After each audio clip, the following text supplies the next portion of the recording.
प्रधानमंत्री नरेंद्र मोदी की महत्वाकांक्षी योजना प्रधानमंत्री जन औषधि केंद्र का जनपद वासियों को सही लाभ मिलता नहीं दिखाई दे रहा है।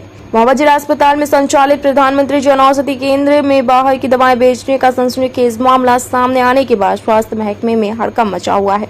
हालांकि सुर्खियों में आने के बाद औषधि निरीक्षक ने पहली बार जन औषधि केंद्र का निरीक्षण कर स्टॉक का मिलान कर तय मानक के अनुसार दवाइयों की बिक्री करने के निर्देश संचालक को दिए हैं।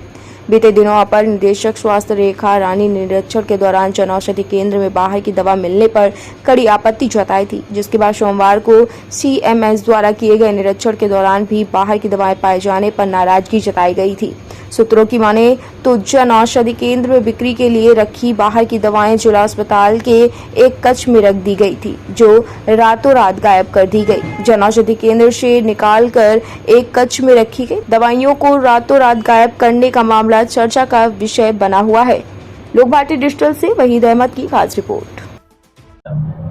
यहाँ प्रधानमंत्री जन औषधि केंद्र की दवाएं जो है बिकती हुई पाई गई हैं और एक एफएसएसआई का इनके पास लाइसेंस है, जिसपे एफएसएसआई के कुछ प्रोडक्ट भी ये जो है सेल कर रहे हैं। तो सर यहाँ पर कुछ कमियां, कुछ अदर दवाइयाँ जिसके आपने सैंपलिंग लिए हैं? इसमें 3 संदिग्ध औषधियों के नमूने जांच के लिए भेजे जा रहे हैं। क्या लगता है सर, ये जन औषधि केंद्र की हैं बाहर की जेनरिक दवाएं? नहीं, बाहर की जेनरिक दवाएं नहीं है, जो मौके पर इनके प्रतिष्ठान पर पाई जा रही हैं वो प्रधानमंत्री जन औषधि केंद्र की ही दवाएं हैं। सर बीते दिन कल यानी एक जिला अस्पताल के स्टोर में बड़ी मात्रा में जेनरिक दवाइयाँ जो है वहाँ पर उपलब्ध मिली, आपको भी जानकारी दी गई, लेकिन एक दिन बाद ये अचानक गायब हो गई।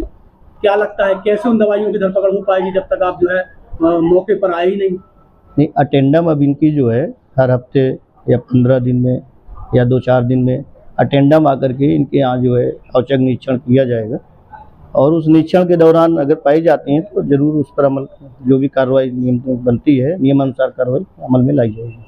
सर हमारा क्वेश्चन ये है आपसे कि कल जो है जिला अस्पताल के कमरे में बड़ी मात्रा में जेनरिक दवाइयाँ रखी हुई थी, जिसको रातों रात गायब कर दिया गया है।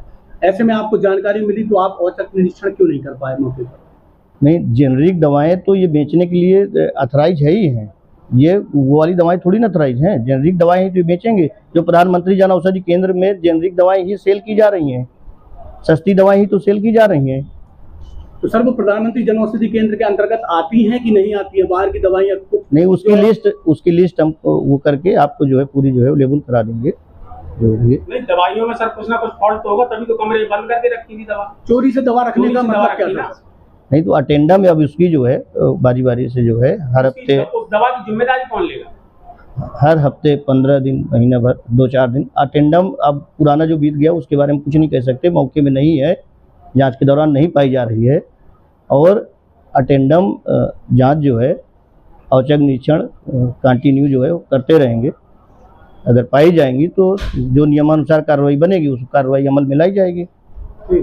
सर जिला अस्पताल में संचालित जन औषधि केंद्र में बाहर की दवाइयाँ लगातार शिकायत मिल रही थी। एडी मैम ने भी अपने निरीक्षण के दौरान बाहर की दवाइयाँ पकड़ी थी। कल आपके द्वारा भी निरीक्षण के दौरान बाहर की दवाइयाँ पाई गई थी। आज डीआई द्वारा निरीक्षण किया गया, सारी दवाइयाँ गायब कर दी गई हैं। इस पर क्या कहेंगे आप, किस तरह की कार्रवाई करेंगे? डीआई आए हुए हैं हमीरपुर से, वो उसका इंस्ट्रक्शन कर रहा है और जो गड़बड़ी है स्टोर में उसकी आख्या इनसे भाग रहे हैं। उसकी आख्या क्लियर होने के बाद हो पाएगा फैसला। जिस तरीके से ठेकेदार द्वारा कहा गया है कि दवाइयाँ एक्सपायर हो गई थी, इसकी यहाँ से हटाई गई हैं, पिछले 1 हफ्ते में ऐसी आपकी कोई सूचना दी गई कि यहाँ से दवाइयाँ हटाई नहीं, हमें कोई सूचना नहीं दी गई। ठीक है। सर जिला अस्पताल में संचालित जन औषधि केंद्र में बाहर की दवाइयाँ बिक रही हैं। एडी मैडम ने निरीक्षण के दौरान भी वहाँ पर बाहर की दवाइयाँ बिकती हुई पाई थी।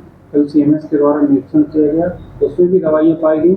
आज सारी दवाइयाँ गायब हैं। आपके द्वारा किस प्रकार की कार्रवाई की जा रही है? हाँ, मेरे संज्ञान में आया है, एडी मैडम निरीक्षण करी हैं।